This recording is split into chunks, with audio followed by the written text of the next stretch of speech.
Ils ont aucune chance. Match retour au Bernabéu avec l'arbitrage, vous n'avez aucune chance. Malheureusement pour Arsenal. Mais non, tu dis. Mais alors, parlez des arguments sportifs quand même. Quels seraient les arguments sportifs regardez les pour arguments, Arsenal? les arguments Eux aussi, sportifs. ils en ont des blessés. Il faut être 3 fois plus fort que le Real pour gagner, pour avoir une chance de passer. Parce qu'on sait que sinon ils jouent déjà à 12 ou pour pas dire à 15. Donc mais on l'a encore vu là, Arsenal, est-ce que c'est le Barça qui gagnait, qui est venu battre le Real à domicile? Oui, parce qu'ils sont 2 fois plus forts. Ah bon, mais là il n'y a pas d'arbitre. Ils sont 3 fois plus forts. Mais Arsenal n'est pas 2 fois plus fort que le Real. C'est l'arbitre qui élimine souvent le Barça depuis 10 ans. Depuis 13 ans. Vous n'avez pas de Ligue des Champions. C'est l'arbitre qui a fait pencher pour le Real Madrid. Vous n'avez rien. Qui a fait pencher contre le Bayern, contre Leipzig. Xavier est jaloux. Non, je suis pas jaloux, je suis désolé qu'on se c'est vrai. réjouisse de ce genre de victoire, de petites victoires, quand on prétend être un grand club. C'est pas de petites victoires, c'est celle-là. Là, il y a le suspense.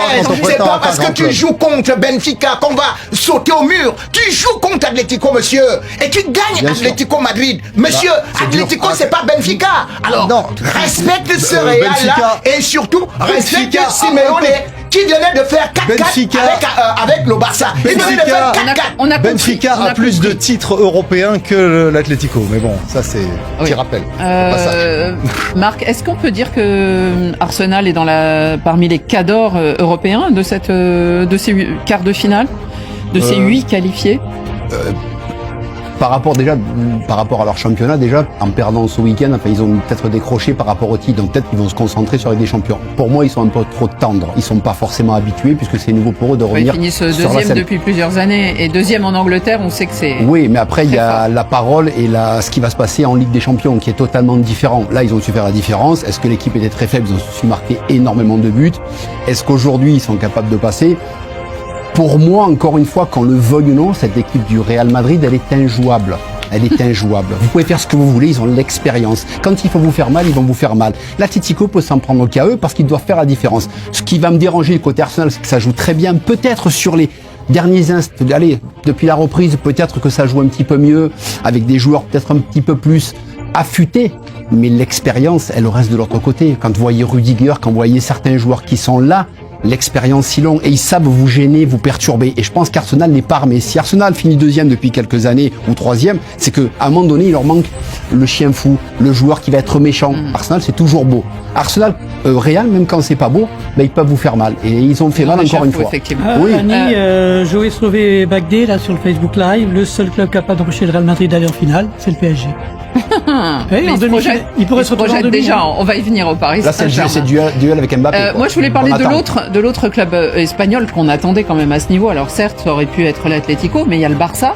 Le Barça qui est passé au détriment de Benfica. Le Barça qui court après une Ligue des Champions depuis 2015 et la fameuse MSN. Oui, Enrique. Est-ce que ils vont être face à Dortmund, qui était finaliste l'année dernière? Est-ce que c'est une affiche surprenante et qui peut les surprendre? Ils ont déjà rencontré Dortmund en phase de Ligue, comme on dit maintenant. Ils ont gagné à Dortmund. Premier tour, oui. Ah ouais, donc je pense que ce Barça est effectivement très enthousiasmant. Alors de temps en temps, il est un peu moins performant parce que c'est beaucoup de jeunes joueurs, donc qui peuvent parfois avoir un coup de moins bien. Mais si on regarde l'ensemble de leurs performances depuis le début de saison, en Ligue des Champions notamment, ils ont gagné à Dortmund, ils ont battu le Bayern. En championnat, on rappelle qu'ils ont battu le Real Madrid. En Super Coupe d'Espagne, je crois aussi, même si c'est une compétition un peu bidon, ils ont aussi battu le Real. Donc c'est pour le moment une équipe qui sait aussi gérer les grands rendez-vous. Alors effectivement, elle a eu quelques ratés cet automne contre des clubs de milieu de tableau dans la Liga, mais ils sont toujours en tête. Et surtout, je pense qu'ils ont vraiment cette envie. Oui, on va y venir parce qu'il y a une affiche qui nous intéresse. Soyons précis.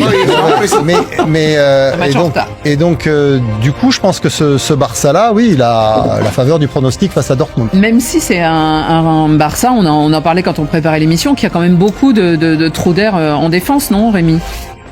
Oui, ils encaissent beaucoup de buts. Ils prennent